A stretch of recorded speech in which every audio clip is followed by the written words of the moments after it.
Hola a todos y bienvenidos a este nuevo programa en Decíamos Ayer, donde hoy volvemos a la época moderna, la Edad Moderna, y concretamente al reinado de Felipe II.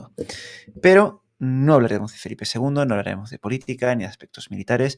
Hoy vamos a hablar de un personaje que aparte es una petición, y una, no solo petición, sino también recomendación de José Javier Ruiz Ibáñez, y ya sabéis que lo que dice José Javier va a misa.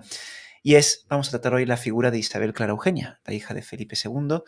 Vamos a centrarnos en este personaje, por qué es tan importante, por qué lo recomendó José Javier, porque me dijo que es un tema tremendamente interesante. Estudiaremos su formación, aspectos claves de la política matrimonial, de las negociaciones matrimoniales, por qué son importantes y cómo afectó también el contexto de esas negociaciones, y también un poco la figura y la memoria también de Isabel Clara Eugenia, eh, actualmente o en los textos que se han ido generando desde entonces. No sé si nos dará tiempo a cubrirlo todo, trataremos de cubrirlo todo porque hay mucho, mucho, mucho que contar sobre una mujer tremendamente interesante y también muy, muy, muy importante. ¿Y quién nos acompaña hoy? Pues una auténtica experta en la materia que la ha estudiado a fondo y no es otra que Elisa García Prieto. ¿Qué tal, Elisa? ¿Cómo estás? Hola, buenas tardes. Pues muy bien y muy contenta de estar con vosotros aquí en el canal. Pues nada, nosotros somos los principales contentos y agradecidos también que estés hoy aquí con nosotros para hablar de un personaje que sí, que a todos nos suena, como no, pero que realmente no podemos decir mucho más de Isabel Clara Eugenia, más que es la hija de Felipe II, gobernadora de Países Bajos, y poco más, poco más. Hoy trataremos de llenar ese hueco, ¿no? Pero antes de empezar, quiero pasar a presentar a Elisa, que es doctora en Historia Moderna por la Universidad Complutense de Madrid, con una tesis dedicada a Isabel Clara Eugenia y a la corte que la rodeó, y ha centrado sus investigaciones en el estudio de la corte de Felipe II, como acabo de decir, y más concretamente en las élites femeninas que dieron servicio a las mujeres de la familia real.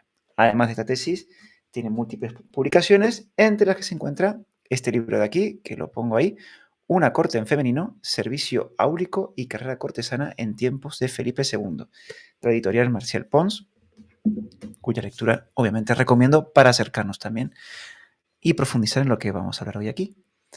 Así que nada, Lisa, vamos directa en materia, porque como he dicho, hay muchísimo que contar. Y lo primero, yo creo que, y fundamental también, que en el canal hemos visto que la corte cumple un papel fundamental e importantísimo, tanto en la vida de la familia real, como en la propia reina y como en la propia política, ¿no?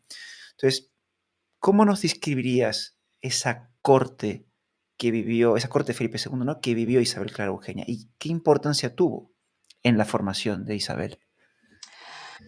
A ver, bueno, como bien has dicho, Isabel Clara Eugenia es hija de Felipe II, es fruto de su tercer matrimonio ya con Isabel de Valois. Isabel nace en 1566 y bueno, la verdad es que en principio su primera infancia va a estar marcada pues por esa rápida orfandad, porque bueno, Isabel nace en el 66, un año más tarde nace su hermana Catalina Micaela, que es otro personaje absolutamente fascinante, y en el año 68 su madre fallece. Cuando Isabel de Valois fallece, bueno, Felipe II también había perdido a su hijo mayor, al príncipe don Carlos, unos meses antes, y bueno, pues tenemos a Isabel Clara Eugenia en principio como la heredera potencial de esa monarquía. Pero hablando un poco, digamos, del entorno cortesano, el hecho, digamos, que va a afectar de manera más clara a su vida en la corte va a ser el último matrimonio de su padre, el matrimonio con Ana de Austria. ¿Y por qué? Pues no tanto porque Ana se convierta, digamos, en una madrastra para las dos infantas, sino sobre todo por todo el proceso de reforma que se va a llevar a cabo dentro de la Casa de la Reina una vez que llegue la nueva consulta, ¿no? Y ese proceso de reforma, pues bueno, va a ser el que después acabe moldeando la Casa de la Reina tal y como la conocemos para todo el periodo de los Habsburgo. Entonces, bueno, la verdad es que conocemos muy bien el periodo gracias a lo minucioso de las fuentes, porque aunque es cierto que contamos con muchas fuentes de tipo político, normalmente la corte suele ser más difícil pues bueno, de reconstruir a través de las fuentes documentales.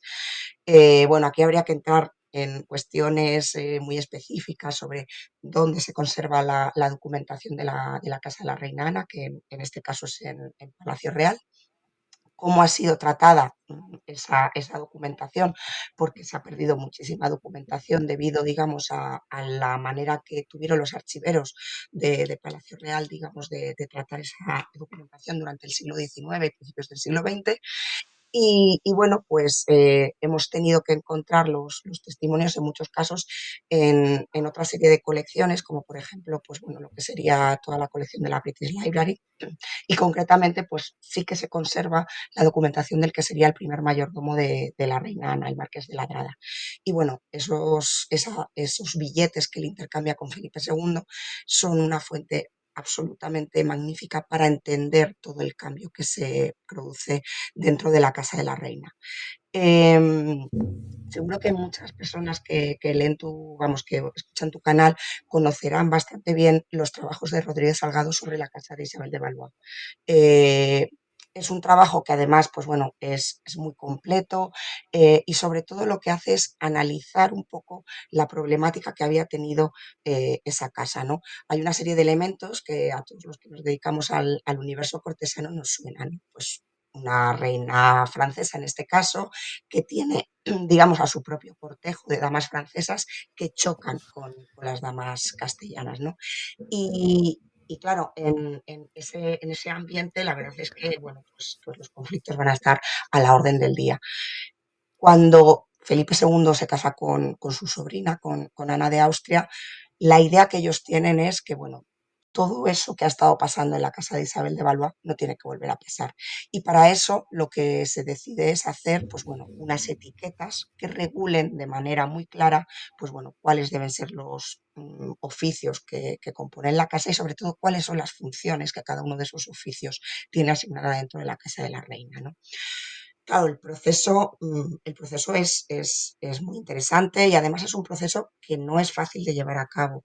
Si nos vamos a la cronología digamos, de este cambio, son 5 años hasta que esas etiquetas se culminan. Es decir, bueno, el matrimonio se negocia muy rápido. Ana de Austria llega a finales del año 1570 y en el año 1575 es cuando las etiquetas finalmente, bueno, pues ya se considera que están acabadas, ¿no? Hasta el punto de que, bueno, ya tenemos, han pasado 3 mayordomos por la casa, es decir, que es que el proceso es muy largo. La verdad es que, bueno, las etiquetas de las casas de las reinas es un texto que se conoce bien, que en su momento, bueno, pues han sido publicadas, en fin, se ha escrito mucho. Lo que yo fui descubriendo conforme iba avanzando en mis investigaciones es que para entender por qué las etiquetas de la casa se redactan de la manera que se redactan, hay que entender muy bien, bueno, pues cuáles son los hitos que está viviendo la propia Casa de la Reina en esos años, ¿no? Y bueno, esa correspondencia del Marqués de Ladrada es fundamental, pero es una correspondencia que además podemos combinar con, digamos, las cartas que escribe el secretario Gaztelu. De hecho, es la letra de Gaztelu la que se conserva en las etiquetas que están en la Biblioteca Nacional de España y también el cardenal Espinosa, que es una de las figuras centrales en ese momento en la corte de Felipe II, ¿no? Y claro, cuando tú empiezas a leerte las etiquetas, pues bueno, puedes pensar que es un texto normativo, que es un texto muy frío, que lo que trata es, en el fondo, de racionalizar, pues bueno, un servicio que evidentemente, pues los cargos no se los inventan, son cargos que están presentes en la casa, pues desde el periodo medieval, pero pues eso, lo que sí que se va a detallar de manera muy clara, pues son esas funciones.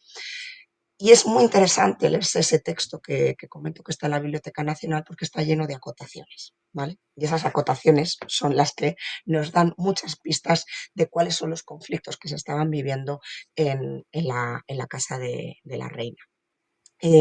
Cuando Isabel de Valois muere, la camarería mayor de la reina la tenía la duquesa de Alba. Es decir, estamos hablando Ujú. quizás de una de las figuras más importantes dentro, digamos, de la grandeza española.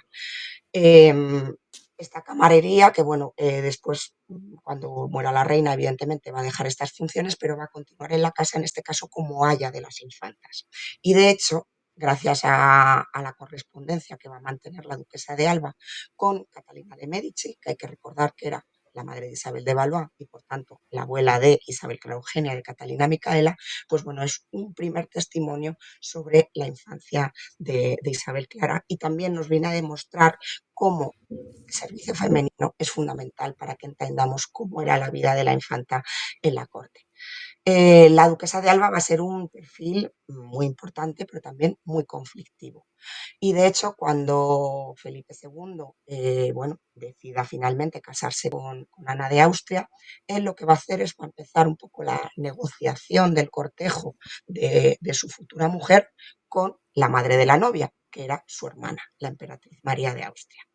Y en esa correspondencia, que es una correspondencia que en su momento publicó Galende, la correspondencia además que se conservaba en el archivo de los duques de Alba, pues bueno, vemos ahí pues, cómo la emperatriz María influyó muchísimo en la elección de la servidumbre de su hija Ana. Entonces, bueno, digamos que lo que quiere María, por un lado, es que Ana lleve un conjunto de damas a la corte que permanezcan a su lado, pues bueno, para ayudarle en la lógica transición, pues bueno, de una archiduquesa que se tiene que convertir en reina católica, tener esas personas de confianza que las reinas siempre van a necesitar en este nuevo papel que tienen que cumplir y que además en el caso de Ana es muy interesante porque estas damas es verdad que se han criado en el imperio con la archiduquesa, pero son de origen español. Es decir, sus padres o sus abuelos habían llegado al imperio para servir tanto a María como a Fernando I. Es decir, que, bueno, de hecho, una de las familias que a mí más me ha interesado normalmente cuando he estudiado este cortejo femenino que viene con Ana son los Lasso de Castilla. Es decir, ya el apellido nos está dando una pista, ¿vale?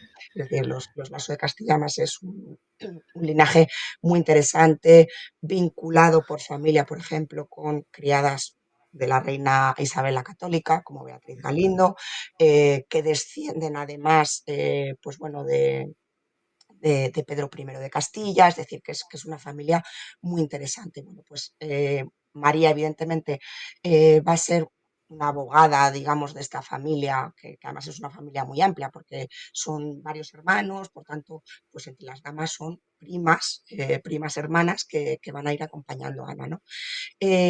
Y en el caso, por ejemplo, del puesto de camarera, evidentemente ella es consciente que no puede ser una dama del imperio, aunque sea una dama de origen castellano, es decir, que tiene que ser una mujer, digamos, de la corte castellana, pero una de las cosas que ella dice es que, pues bueno, que la duquesa de Alba no es el perfil que más le guste para ocupar ese puesto, ¿no?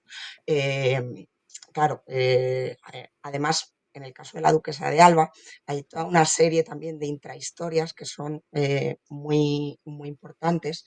Hay que pensar que en los últimos momentos digamos, de Isabel de Valois como reina consorte, su hijo, Fadrique, que, bueno, es el heredero de la casa, va a tener un amorío con una dama de la corte, que es Magdalena Guzmán. Finalmente, pues bueno, esta mujer con el tiempo se acabaría convirtiendo en la Marquesa del Valle y bueno, es una de las figuras cuando se habla, digamos, de la corte Felipe II, Felipe III, más interesantes que podamos, bueno, pues vislumbrar en este panorama. Entonces, bueno, estos amoríos que acaban con la dama encerrada, con Fadrique, con una pena de destierro que en principio, pues bueno, al principio se determina que sea Neorá, pero finalmente lo que van a hacer es que se va a ir a los Países Bajos con su padre, con el duque de Alba, con el estallido de la revuelta de los Países Bajos, pues bueno, es un elemento, digamos, que ha podido generar también una cierta pérdida de confianza regia. Por tanto, pues, bueno, la posición de la duquesa de Alba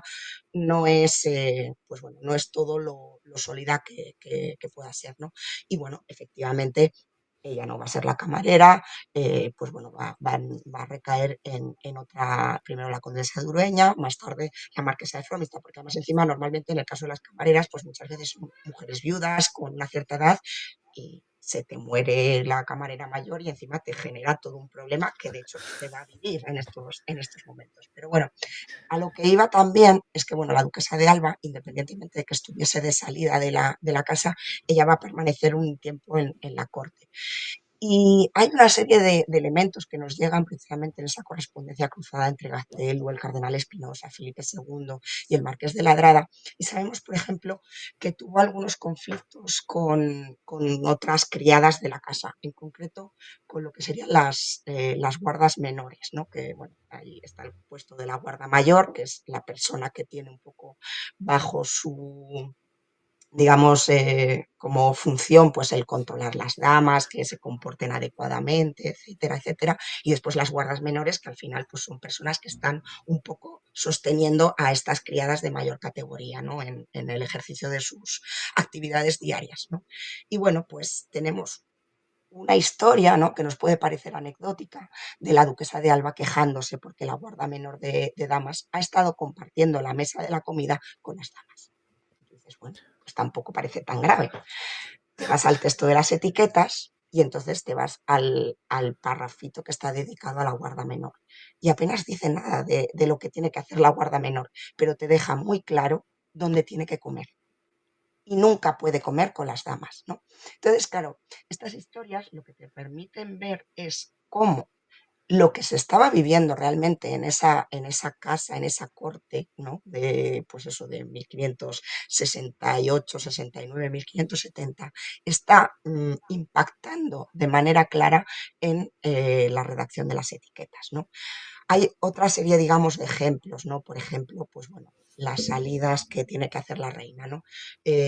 Precisamente una de las cosas más interesantes de los billetes del Marqués de Ladrada es que podemos seguir un poco las actividades de la reina más allá, digamos, de esa labor representativa más centrada, digamos, en el papel diplomático de recibir, pues precisamente a los embajadores extranjeros o recibir a lo mejor a los grandes que han venido a la corte y que son recibidos por los reyes, ¿no? Pues bueno, la reina, digamos que aparte de todas estas actividades más protocolarias, pues se dedicaba, una de las cosas que hacía mucho era salir por Madrid, ir a los conventos de Madrid, ¿no? A compartir, pues bueno, siempre tenemos en la mente las descalzas reales, que efectivamente se está convirtiendo en ese núcleo de poder fundamental que va a ser a lo largo del siglo XVI y XVII, pero en Madrid hay otra serie de conventos que además han sido en muchos casos fundados por antiguas damas de palacio, pues bueno, donde la reina va a ir pues, a solazarse con las monjas, a compartir la merienda, muchas veces también, evidentemente, a compartir los oficios religiosos. Y bueno, pues en esas salidas, digamos, el tema protocolario de quién acompaña a la reina en su carroza generó muchísimos conflictos, ¿vale? Eh, y claro, lo que te vienen a decir, sobre todo la marquesa de Fromista, cuando de la camarería, es, bueno, es que la duquesa de Alba siempre acompañaba a Isabel de Valois en su carta. Entonces, yo tengo derecho a hacerlo, ¿no? Entonces, bueno, pues el mayordomo y, digamos, el rey, todos sus consejeros más cercanos dicen, mira, esto lo vamos a resolver fácilmente. Como la reina va a estar acompañada muchas veces de las infantas, pues lo que vamos a decir es que quien va a ir en la carroza con la reina van a ser las infantas. En caso de que no sean las infantas, podría ser la princesa Juana, porque la princesa Juana es verdad que tiene aposentos en las descalzas, pero también tenía aposentos en palacio y pasaba tiempo en palacio. Entonces, es, lo que se trata es de que la camarera nunca pueda ir en la carroza, ¿no? Y siempre se dice, bueno, pues tienen que ir, que usted dice, tienen que ir en mulas, ¿no? Y entonces es muy graciosa las acotaciones en las etiquetas de, hombre, a ver, lo de las mulas a lo mejor lo podemos disimular y las metemos en un carro aparte, porque claro, son tan mayores que, claro, la mula realmente les va a generar casi hasta un problema de salud, es decir, no las podemos subir a una mula, ¿no? Pero la cuestión está en cómo tenemos aquí un ten con ten entre lo que serían las ambiciones, por un lado, de estas mujeres que forman parte de la Cámara de la Reina, las más cercanas, y digamos, pues un mayordomo, en este caso, un Felipe II, que es quien realmente está impulsando toda esta reforma fundamental en la casa, acerca, digamos, pues eso, cómo conseguimos que no alcancen excesivas cotas de influencia, de poder, etcétera. Es decir, lo que se está intentando, evidentemente, es tratar pues, de generar este control sobre esta servidumbre, que evidentemente pues, sirve al rey porque está esperando pues no solo la compensación económica del puesto cortesano, que bueno, es importante, pero evidentemente no es todo, sino realmente la merced. ¿Y cómo se consigue la merced regia? A través, digamos, de esa confianza que se genera a través del contacto constante, directo, etcétera, ¿no? Y después, pues bueno, pues al final todo este proceso, que es verdad que es un proceso de racionalización, donde no solo está esto, también está, por ejemplo, el tema económico, que es muy importante, es decir, aquí tanto el caballerizo que va a ser Luis Venegas, que es una figura muy importante porque él lleva toda la embajada que acaba, digamos, con la negociación matrimonial del enlace entre Felipe II y la archiduquesa Ana. Pues bueno, ellos lo que están intentando es controlar el gasto. Es verdad que, claro, estamos hablando del año 68, ¿vale? Ha empezado la rebelión de los Países Bajos, está la guerra de las Alpujarras. De hecho, todo este proceso, todos estos primeros años, Felipe II no está en la corte, por eso tenemos tantísima documentación, tantísimas cartas cruzadas, porque él está en Andalucía. ¿Vale? Está en Andalucía. Entonces, claro, los conflictos de la monarquía empiezan a multiplicarse y es lógico pensar que se quisiera tener también una racionalización del gasto. Entonces, bueno, pues por un lado tienes que intentar, pues eso, que no tener demasiados criados. De hecho, pues este cortejo que te digo que acompaña a la archiduquesa Ana en su camino hasta España, se intenta, en cierto modo, pues bueno, reducir al máximo, que no se queden tantas damas, porque claro, tienes por un lado que mantener a algunas de las damas de la casa de Isabel de Valois. Y sí que es cierto que entre el año 68 que se muere Isabel de Valois y el año 70 que llega Ana, hay muchísimos matrimonios de estas damas, algunas todavía de origen francés, que hay que casar rápidamente. Y bueno, pues intenta un poco, pues eso, aligerar la casa. Pero claro, también de las de Ana es en plan de, a ver, algunas se pueden quedar, pero otras no. ¿No? Y entonces ahí tienes también las negociaciones de bueno, va a ir esta dama, que fue una de las Lasso de Castilla, pero en realidad ya está prometida, es decir, que la vamos a casar, pero sí que a ver si la podemos meter en la nómina palaciega, porque eso sí, suponía que, entre otras cosas, recibían la dote como damas. Entonces, bueno, pues evidentemente esto era un elemento muy interesante. Y después, evidentemente, tienes que, pues bueno, dar un poco cancha a una nobleza castellana que está deseosa, evidentemente, de entrar en muchos casos en la servidumbre palatina. No sé si me he ido un poco de todo el tema, pero es verdad que son unos años muy interesantes, ¿no? Y bueno, pues es en la constitución, sobre todo, de cómo se va configurando este núcleo femenino, sí que es importante para entender un poco en qué ambiente se cría Isabel Clara Eugenia. Y de hecho, por ejemplo, en el caso de las Lasso de Castilla, es muy notable porque, claro, tienes algunas de las damas que vienen con Ana de Austria, están más parejas en edad pues, con Ana de Austria, es decir, son niñas que se criaron cuando Ana de Austria era niña en Viena, y bueno, pues la confianza con ellas es muy grande. Y de esta misma familia después hay un par de meninas que se incorporan, que tienen prácticamente la edad de Isabel Clara Eugenia y de Catalina Micaela.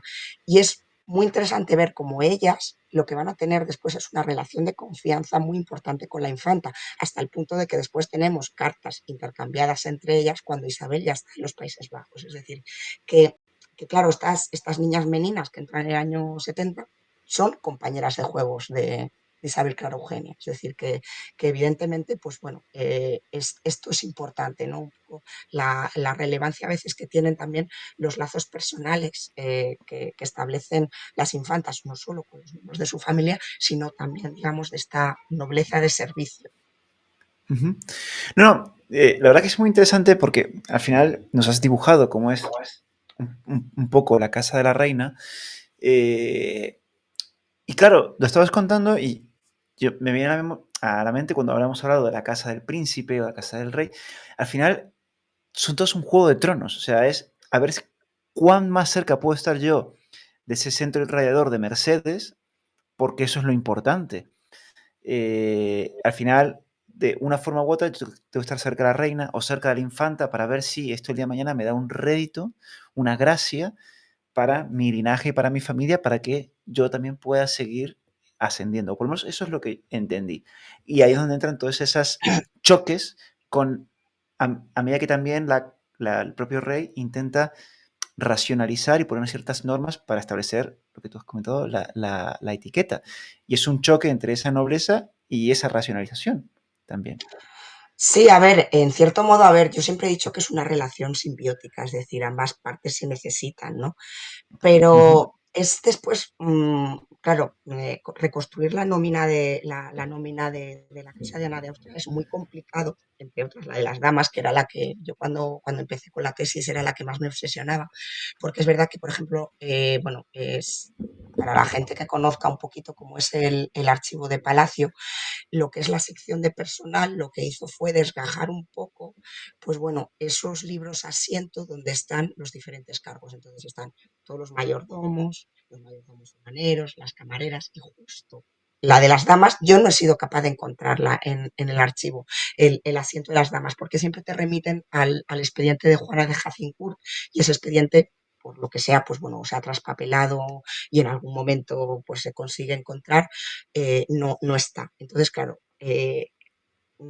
reconstruir la planta de las damas a mí me costó. Yo, por ejemplo, partía de los listados que hizo el grupo de Martínez Millán en su momento, que bueno, como hicieron pues eso, la carta de Carlos V, la de Felipe II y después continuaron con el resto de los Habsburgo. Y en el caso de las damas, con respecto, digamos, a ese listado que ellos tenían publicado, yo fui encontrando más, ¿no? Más damas, ¿no? Aquí, pues, sobre todo, las propias cuentas de Palacio, en muchos casos, te dan el listado de las damas, ¿no? Porque uno de los ejemplos más claros es cuando hay un luto real, ¿no? Muere alguien de la familia real, a veces, pues, por ejemplo, con la reina de Portugal, con Catalina de Austria, como evidentemente hay lazo de parentesco, pues bueno, todo el palacio se pone de luto, ¿no? Y en muchos casos el traje de luto de las damas se costeaba a través, digamos, de la propia casa de la reina, ¿no? Era el sastre de la reina quien se encargaba de hacerles, pues normalmente, pues ir a una saya con algún manto, etcétera. Y entonces, en esos listados que tenemos varios para varias épocas, pues tienes justo todos los nombres de todas las damas, porque además te los ponen, es decir, para Juana de Jacincourt, para María de Aragón, para no sé quién. Entonces, y ahí con eso yo fui reconstruyendo un poquito estas damas. Y ya después, lo que es muy interesante para ver realmente cuál es el vínculo con estas damas es, por ejemplo, fijarse en las mandas testamentarias, el codicilo de Ana de Austria en este sentido es muy interesante porque digamos que aquí ella beneficia a determinadas damas, curiosamente muchas de las que ella se había traído desde Viena, y después normalmente a través también de las cuentas del sastre, a quien se le regala, por ejemplo, un vestido.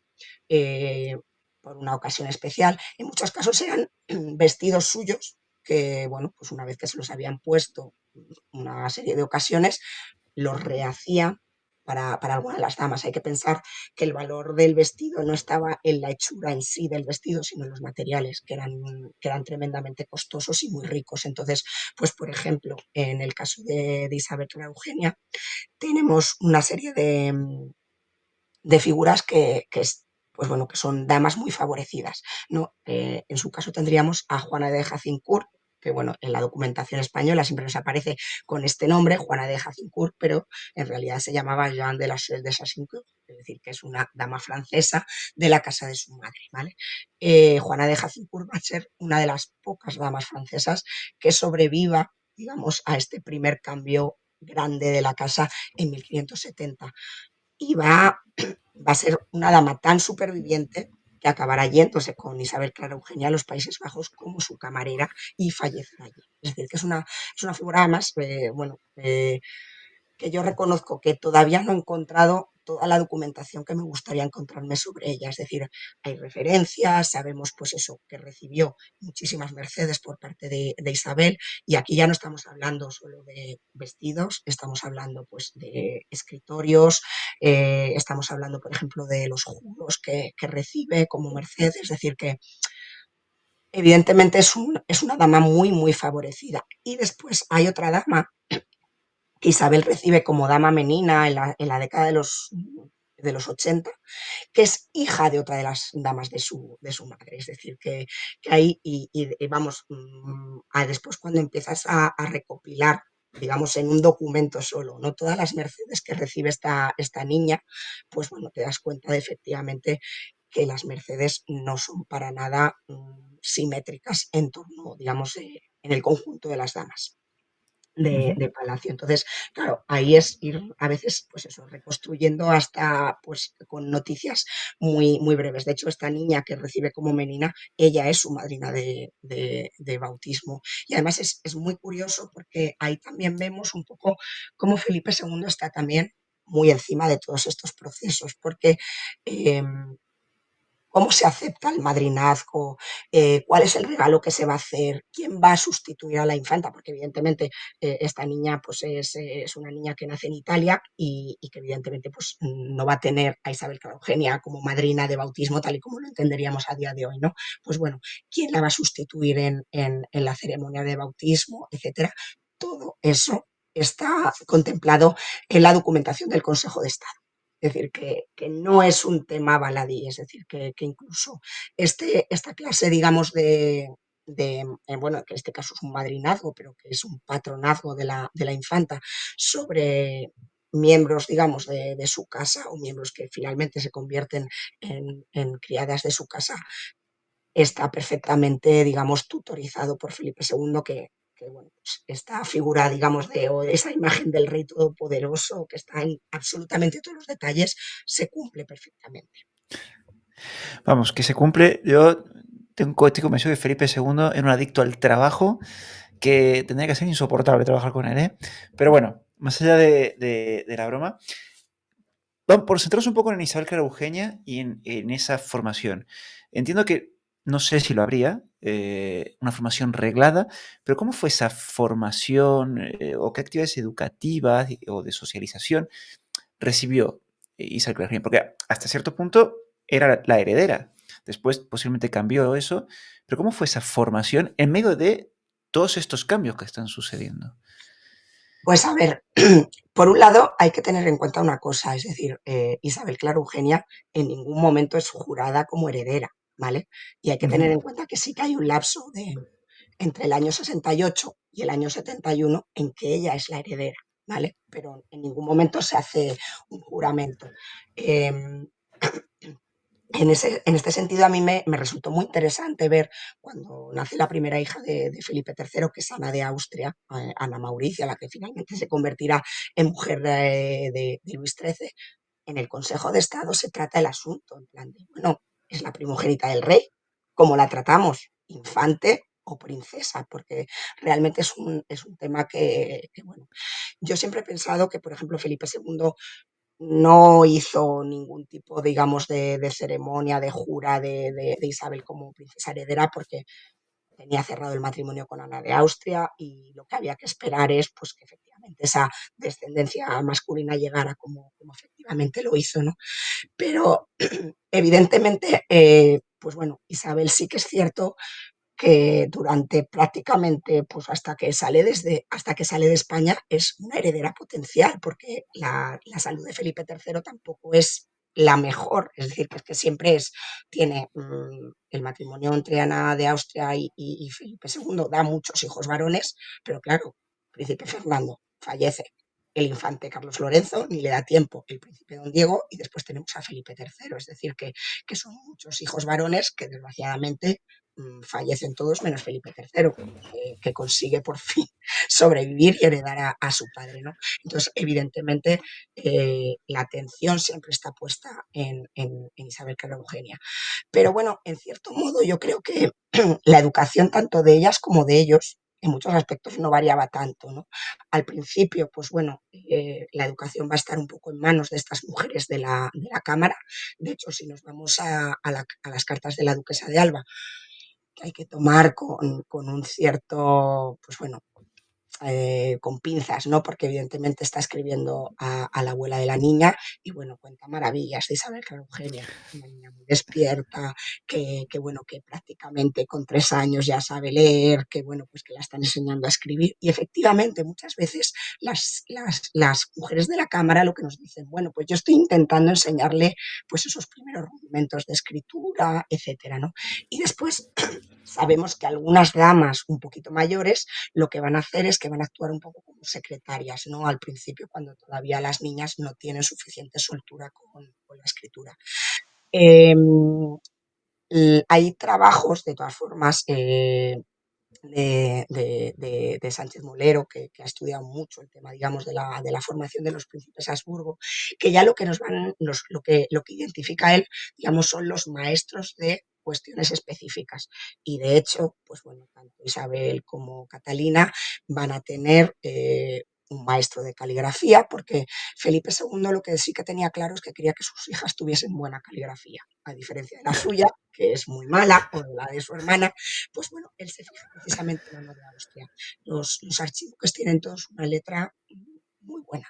Entonces, él es lo que quiere para sus hijas, es decir, que entonces tienen maestro de caligrafía, tienen, digamos, un par de maestros que les enseñan, digamos, estas artes. Después tienen maestros de música y las cuentas, desde luego, nos indican que las niñas, pues bueno, se les hacen instrumentos musicales para todo esto, maestros de danza, por supuesto, y después los confesores en muchos casos también pues son personas que están ahí para, pues bueno, recomendarles las lecturas adecuadas, ¿no? Y de hecho, cuando Felipe II está en Portugal, el confesor le escribe y le dice que, bueno, pues que tiene que regañar a sus hijas porque son demasiado afectas a las novelas de caballerías y que lo que evidentemente tienen que hacer es leer libros, pues bueno, mucho más piadosos, ¿no?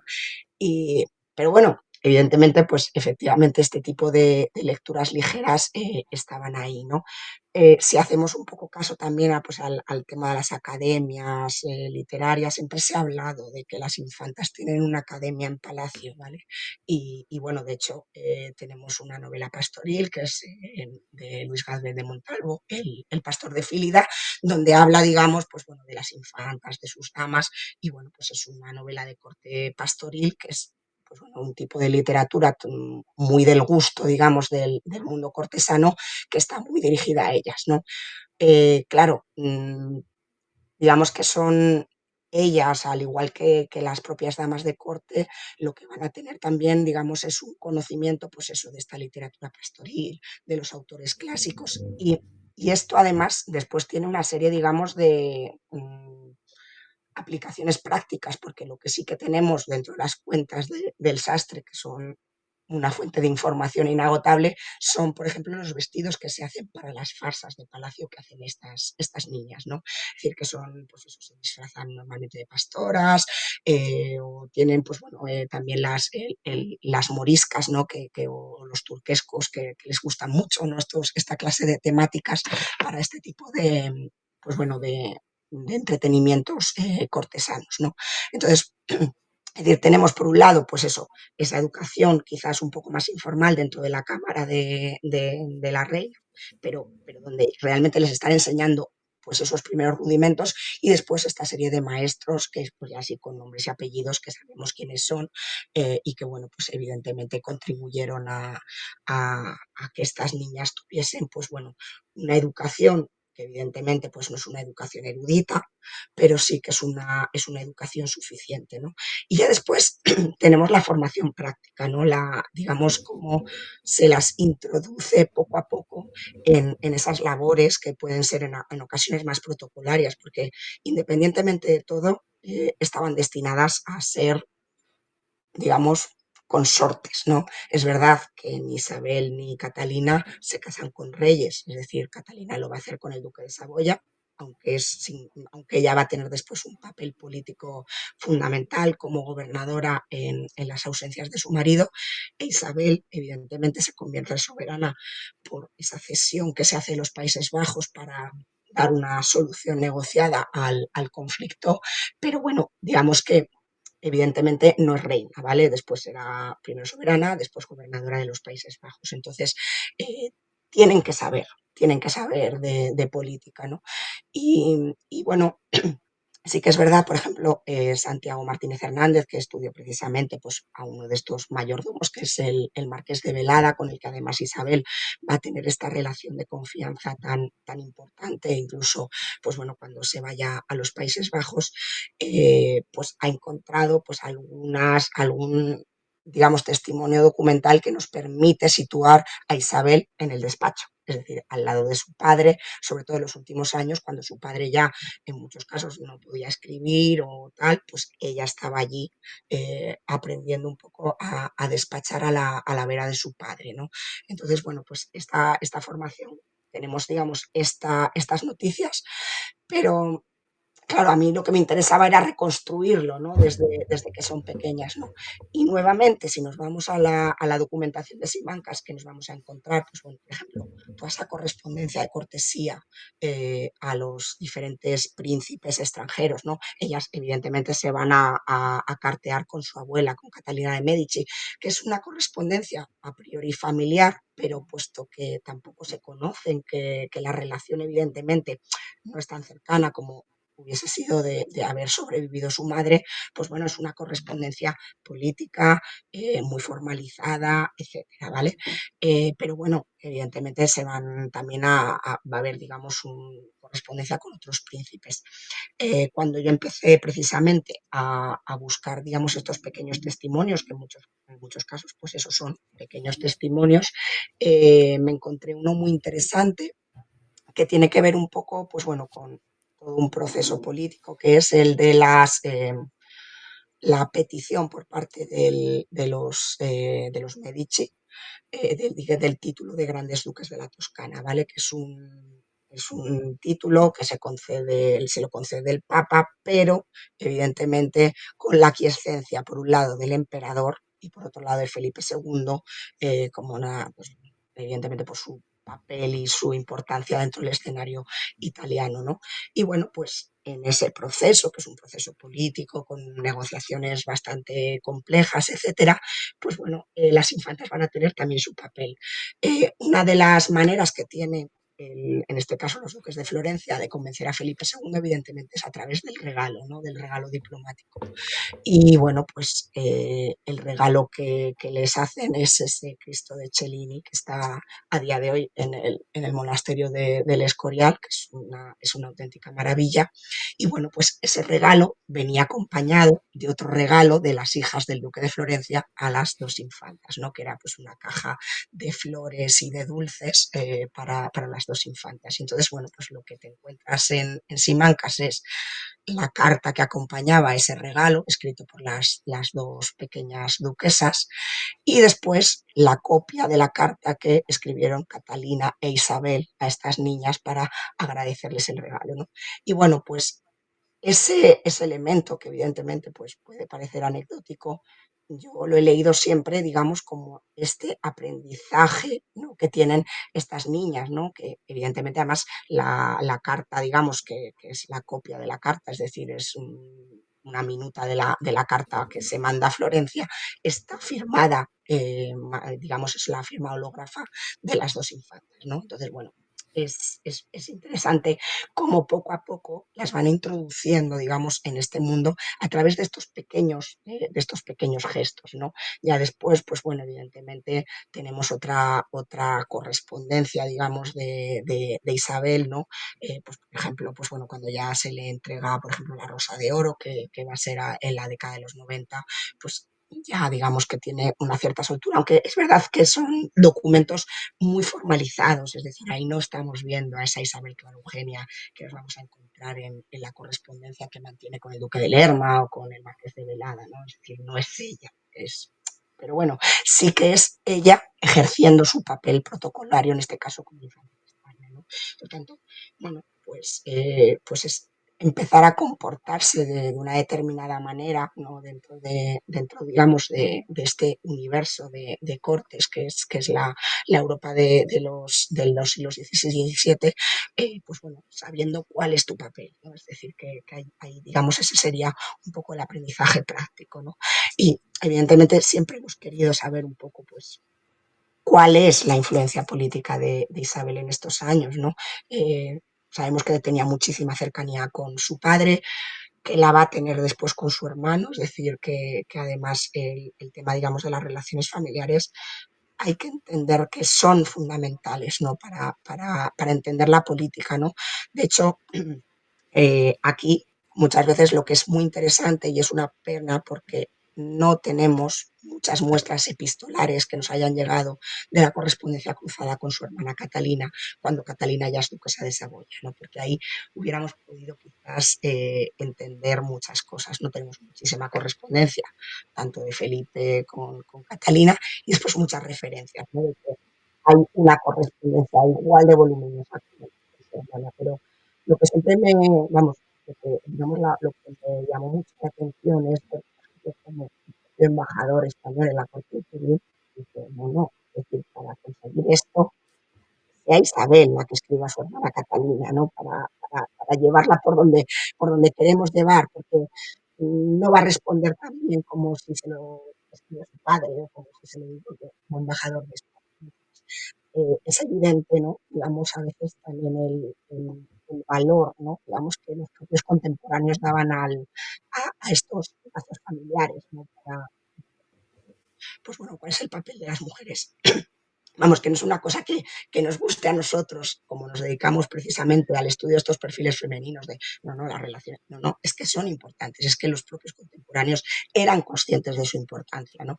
Y yo, por ejemplo, siempre también he comparado muchas veces el rol que se le asigna a Ana de Austria, que es una reina, pues bueno, pues que ha pasado siempre muy desapercibida, porque es que lo que hemos estado hablando, es decir, Felipe II es una personalidad tan arrolladora, lo ocupa todo, que al final tú te vas a las dos reinas que realmente son reinas consortes, Isabel de Valois y Ana de Austria, y las comparas, por ejemplo, y a mí siempre me pasaba, ¿no? Las comparaba con Margarita de Austria o con Isabel de Borbón en el siglo XVII y dices, claro, es que tienen un papel muy pequeño, ¿no?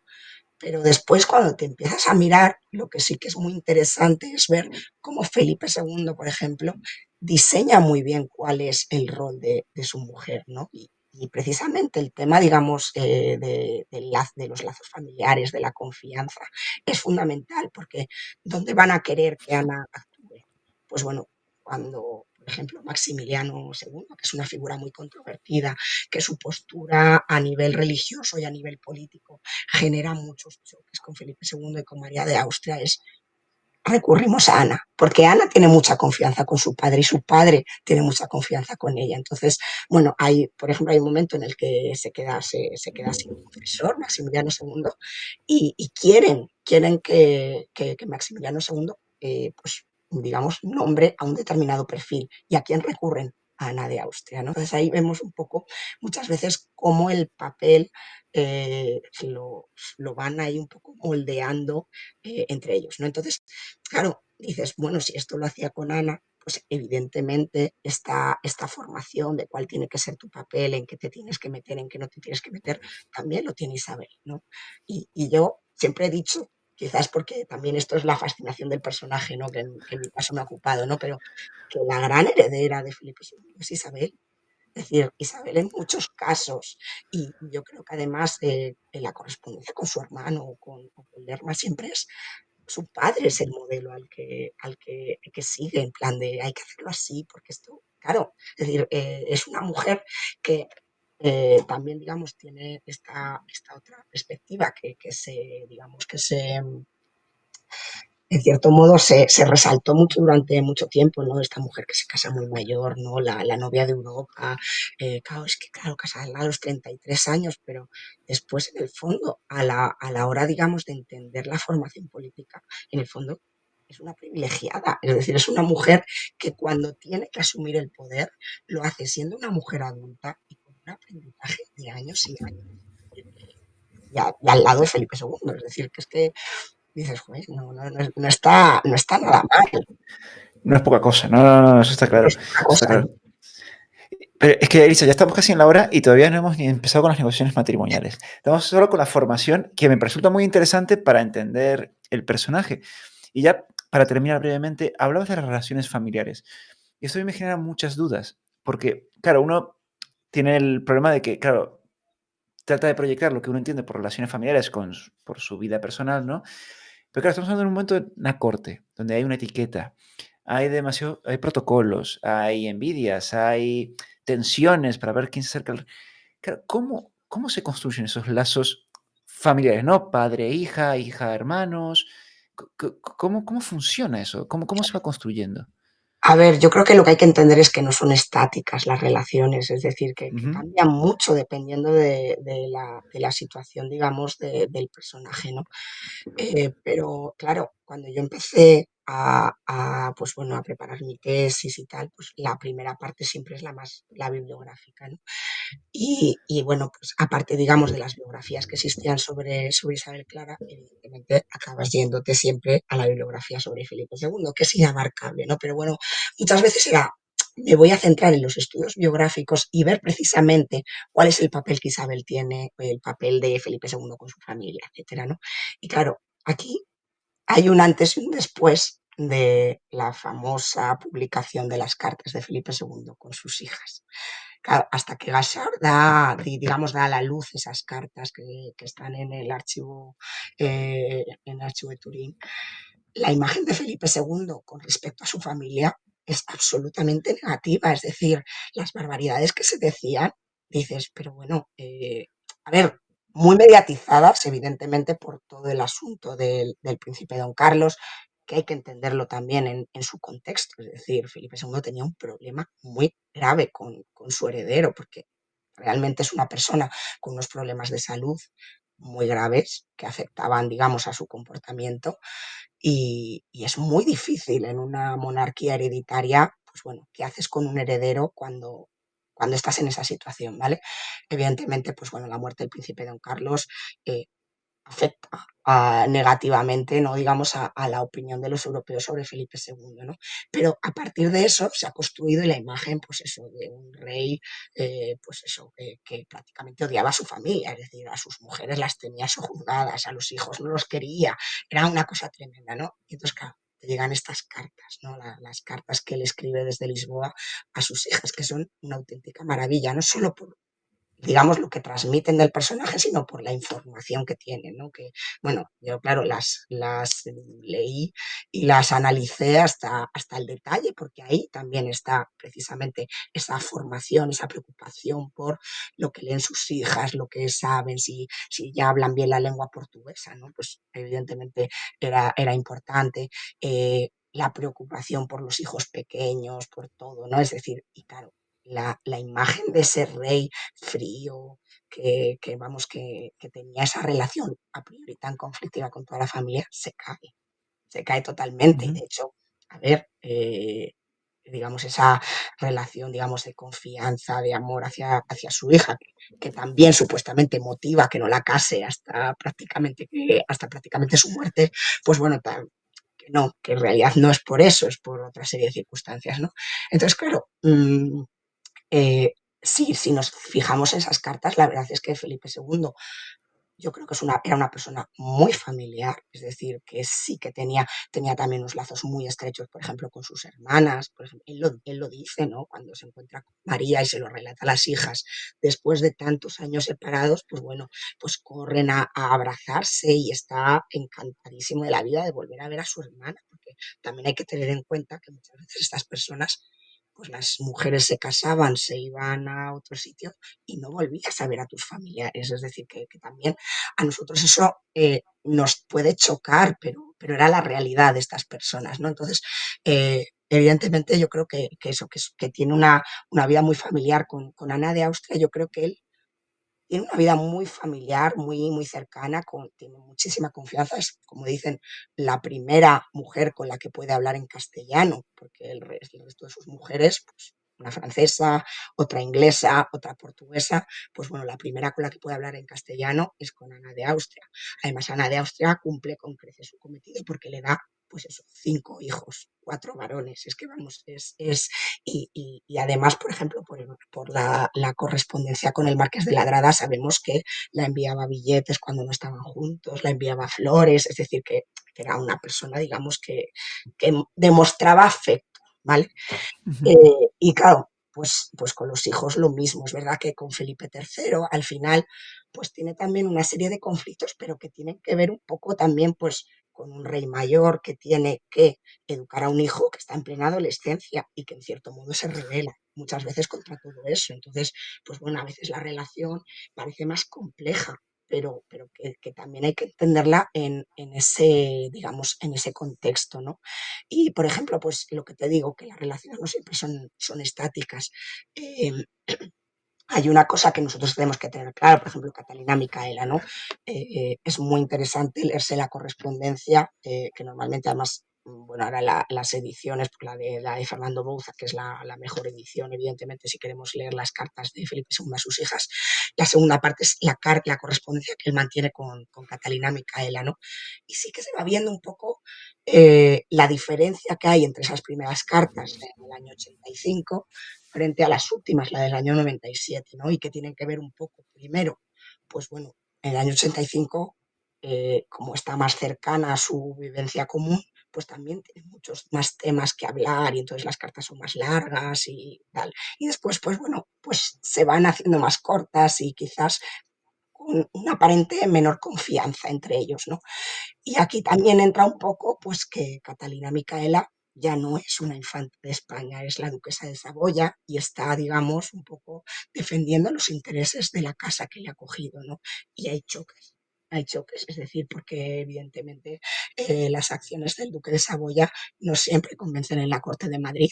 De hecho, eh, hay que pensar, por ejemplo, que uno de los hechos que va a marcar estos últimos años, que es precisamente la crisis sucesoria en Francia, en la que Felipe II postula los derechos de su hija Isabel Clara Eugenia al trono de Francia, bueno, pues Carlos Manuel de Saboya, como descendiente también de una Valois, pues dice, oye, mm, yo tengo derechos por mi madre, mi mujer también tiene esos derechos, ¿por qué no puedo ser yo quien, digamos, pues, tenga el apoyo del rey católico para lograr el trono de Francia?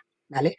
Y bueno, pues es un tema, digamos, de choque importante entre la monarquía y el ducado de Saboya. Aparte, digamos, que las ambiciones territoriales del duque de Saboya, pues bueno, eran muy interesantes, pero también se hacían a costa de los recursos económicos y humanos de la monarquía. Entonces, bueno, pues ahí hay una serie de elementos que es precisamente en estos conflictos donde se dice, por favor, que sea Isabel la que medie un poco con Catalina para ver qué tal, pues eso, para reconducir un poco la situación. Pues bueno, pues aquí ves cómo evidentemente hay cariño, porque hay cariño todavía por esa hija y de hecho, pues bueno, cuando muere realmente es un drama para todos, es decir, Felipe II desgraciadamente vive para ver la muerte de Catalina Micaela y después evidentemente también pues están esos nietos de los que se va a preocupar y que después su tío pues bueno pues va a tener muy en cuenta a la hora digamos de darles una buena carrera, etcétera, etcétera, ¿no? Pero digamos que la relación cambia lógicamente, es decir, que es que Claro. también hay que entenderlo, ¿no? Pero bueno, al final el lazo familiar es muy importante, ¿no? Yo siempre he Ujú. dicho, por ejemplo, que en el caso de Isabel Clara Eugenia, cuando ya es soberana de los Países Bajos, cuando hay a veces muchos choques también entre Alberto, que actúa un poco como soberano de los Países Bajos, y la monarquía, pues bueno, muchas veces Alberto es verdad que se lleva digamos, el tortazo, ¿no? Y ya después va Isabel un poco por detrás y a través, digamos, de Felipe III y de Lerma, es, bueno, pues como reconstruyendo un poquito siempre la relación basado precisamente en eso, en el afecto, en la confianza y bueno, pues en ese, digamos, en este caso, en el cariño fraternal, porque además es verdad que después es que Felipe III y Isabel Clara pues comparten muchos años solos en la corte de Madrid, ¿no? Desde el año 85 hasta el 98, y la confianza entre ellos es genuina, es decir, es que es así. Entonces, Ujú. los lazos familiares, pues bueno, no son quizás como nosotros los entendemos, pero a veces también sí, es decir, pues eso, después pues quieres tener los retratos, ¿no? Y bueno, pues la galería de retratos que tiene Isabel después en Bruselas, pues bueno, pues nos está indicando que evidentemente tiene esa afinidad, ¿no? Y ella habla pues eso de que, bueno, pues cuando ya precisamente ha muerto Catalina Micaela, ella mantiene correspondencia con la sobrina. que han quedado en un momento en el que además las relaciones entre Saboya y la monarquía, pues bueno, están mal. Entonces, pero ya lo dice, ¿no? Yo sigo manteniendo el contacto con las sobrinas porque además es verdad que después esos lazos son fundamentales muchas veces para seguir manteniendo esta especie como de vías de comunicación, ¿no? Ujú. Pues nada, Elisa, ya llevamos una hora. Así que, no, pero fue muy interesante porque, claro, hemos cubierto lo que sería ese periodo formativo, la importancia de la corte en la formación de Isabel y lo que tuvo que vivir, ¿no? Porque imagino que no habrá sido fácil vivir en mitad de todos esos cambios, esas tensiones, ¿no? Y nada, ya dejaremos para otro momento un tema que creo que es igual interesante, que es las negociaciones matrimoniales en un periodo en el que hay crisis sucesorias, no en toda Europa, pero casi toda Europa, o por lo menos en reinos importantes de Europa, ¿no? Y Isabel Clara Eugenia ahí va a estar también viviendo ese momento, ¿no? Así que nada, Elisa, simplemente me queda darte las gracias. Esta ya es Nada, tu gracias casa a ti. ya hablaremos para que vuelvas, para hablar un poco ya de lo que sería esa siguiente fase de la vida de Isabel, que es esas negociaciones matrimoniales, ¿no? Sí, pues nada, Bueno, encantada. pues nada, Isabel, muchísimas gracias y a la gente que nos sigue, muchísimas gracias por estar siempre ahí y ya nos vemos en el próximo programa. Hasta la próxima.